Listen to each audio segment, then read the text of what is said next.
Hey everybody, welcome to Challenged Athletes Live. My name is Bob Babbitt from the Challenged Athletes Foundation. Our next guest, Anna Hackenberg. Anna, how you doing? I'm doing great. Thanks for having me. Hey, Bob. How are you doing, Anna? It's been a while. You're looking Good. great. Oh, thank you. You too. It's good to see you. How you dealing with all this craziness? Are you able to get out on your hand cycle a little bit? Yeah, a little bit. Doing some social distancing rides with friends and my boyfriend, and then I actually have it set up on a trainer. So one of my favorite things to do has been like participating in one of the virtual soul cycle classes. I Yes. used to go to the Y to do the crank cycle in the classes, and I just love that energy of the pack. So it's been cool getting to do that virtually on the hand cycle trainer. What technology are you using? Are you using different technology for training? Um, do you mean like Like what virtual classes? Strava or Zwift or any of that type of stuff at this point? No, I've been using the Peloton app Oh, perfect. and then Soul Cycle. Nice. Yeah. So growing up in Germany, were you an athlete? Yes, I've always been super active. I love, anything outdoorsy, skiing, hiking, swimming, the ocean, the sea, anything really. Playing tennis, playing golf, just always being really active. And then you found running. Yes. Oh, yeah. And running as well. Yeah, Yes. yeah. I used to do marathons and, just it was a way to connect with the community and make friends and stay active. Yeah. And so then, as a marathoner, you were training, hopefully, for Rock and Roll San Diego. Here in San Diego, training, I you was. training for Rock and Roll. And then, what, April 13th, 2017, I'm just out on a hike, Torrey Pines, just with some friends who were in town. Take me through what happened. Sure, sure. I'll take you back a little bit to when I first moved here in the Yeah. fall of 2016. I was new to San Diego. I had just finished my family medicine residency in Florida, and I was just, on top of life, making new friends, staying fit, exploring San Diego, and loving my new job. And training for my first marathon, living in San Diego, the Rock and Roll San Diego. And then in April, I was hiking, or we were on the trail with friends, walking down to the beach in Torrey Pines. I was standing on the beach, just looking out into the ocean, enjoying the moment, when all of a sudden part of the cliff just kind of broke off, collapsed, and smashed me, fell on top of me, and just super freak accident. Not really what I was planning for that day, and it just changed my life in an instant. Yeah, because you had already done a workout that morning, right? Yeah. Yeah, you'd done a workout that morning, and okay, Yeah. let's go for a hike. So you end up with all these, horrific injuries from this. And Mhm. when did you? And obviously, your spinal cord was broken and paralyzed from the waist down. How long? When did you? Would you wake up like a week later or so? You were in a coma for how long? Yeah, about a week in the ICU, and then another, couple of, I think, 3 more weeks in the hospital, a couple of months of rehab, inpatient rehab after that. Yeah, and we're talking punctured lungs, fractured ribs, broken collarbone, broken leg, Hmm. pneumonia while you're in the hospital, your Hmm. spinal cord severed to T9. You asked, "Am I ever going to walk again?" And when you were told no, what did you say? I don't know where it came from, but I just said, I guess I'm gonna be a really good swimmer. I mean, there's when people get injured, and we've seen this so many times through Challenge Athletes Foundation, people either they spiral depression or they make that decision, you know what, this is one door closes, another door opens up. My life is different, but I can still make it great. Obviously, you're the latter. How, how did you adapt to that? And what were the lowest points for you to overcome? Yeah, for sure. I mean, there are still, hard moments, and I still grieve what I lost. At the same time as just appreciating what I have, and being so grateful for, for just still like staying active with CAF, and getting to do all these other amazing things. But I would say the main, the easiest part has always been just being with my community and my friends and my family, and feeling so supported and loved no matter what's going on. the harder moments, I would say the lowest point is just that the first initial times of being completely on my own again, and just recognizing the increase in challenges that I now have to be independent. But then it's just getting also getting that independence back and being able to live independently and exercise independently and all these things also then just increase your confidence and help you figure out your new identity. So it's just this like back and forth, I would say. Yeah, I hear you have a nickname of Dr. Sunshine. Where'd that come from? I think just even before my injury in residency, the nurses would sometimes call me that. I think it just tend to be more smiley and happy-go-lucky. So just I don't know, it kind of followed me wherever I worked. So the decision because you were planning to run the Rock and Roll Marathon, and Yes. you ended up going the following year and doing the Rock and Roll Marathon. And originally, I think your whole family, mom, dad, everybody else is going to be doing the half. And you were originally going to do the half, and you're like, well, why not go for the full? What led to deciding to go for the full?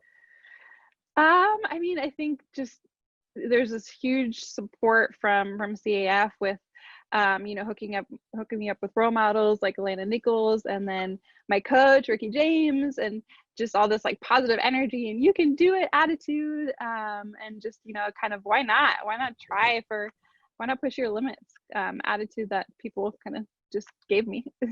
And so you go 2:59, you go sub 3 hours, right? 2:59:17. You've got everybody there at the finish. I think your brother Ken gave you your medal, and mom and dad were there. Talk a little bit about that moment and completing. You had a goal to do the marathon. You did the marathon, obviously different than the way you originally wanted to do it, but having your entire family there, how special? That was so special.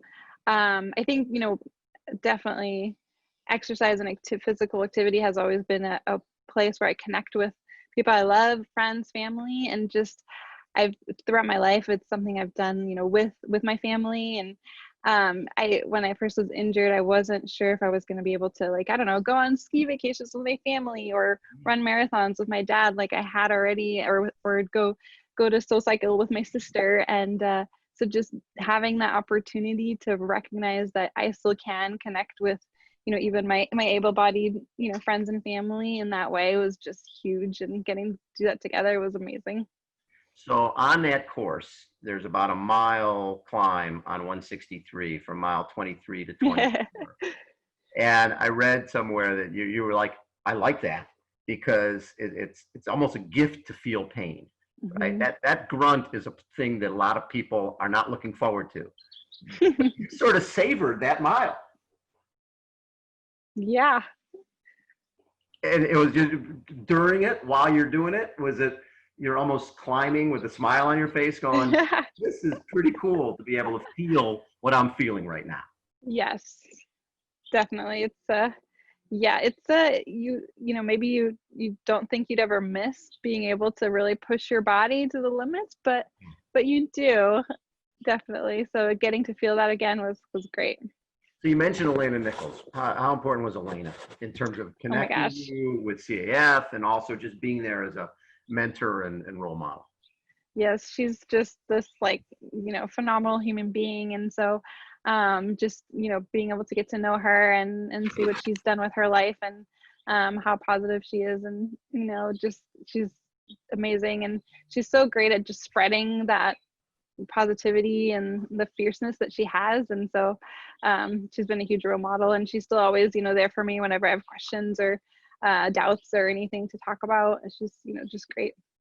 And you also had to have your house redone, right, to make it accessible. Jack Berger from CAF, big part of that. Yeah, woo. Yes, he was great.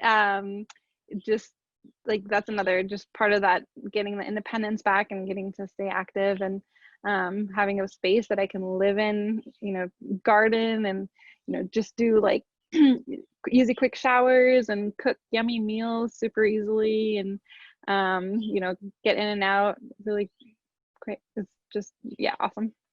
So your first marathon when you were sophomore in college, you were running it for Team in Training, Leukemia Team in Training. I was. And you lost your brother with like 9-month-old to leukemia, and that got you into the whole marathon thing. Was that had you done much running before that? A little here and there, a little jogging, but not ever competing or going that long of a distance. No.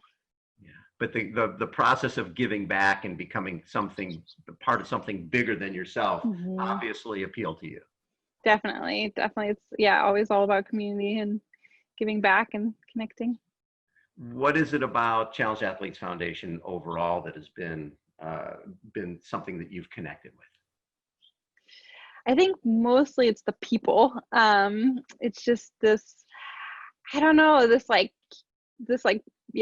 pack of very like driven and giving and loving, motivated individuals. And it's just, I don't know, I can't describe it. It's so positive, and it just makes you want to be the best version of yourself, to be part of a group of others that also have that goal and share that with each other. So 1 year after your accident, you have a party, right? 150 people. Not a lot of people are celebrating the 1 year anniversary of something like that. But what did it mean to you to bring your whole world together and basically celebrate the 1 year anniversary? That was an amazing day. I celebrated it was a gratitude party, and I just didn't know how to just give back in any way to all these people that had, taken time or just had come to visit me or given me advice or, words of encouragement throughout my journey, and just giving me their time and attention. And I felt like I wanted to give thanks back to them for supporting me in some small way. So that's how I celebrated the people who helped me with my journey. How has this changed you as a doctor, this whole experience?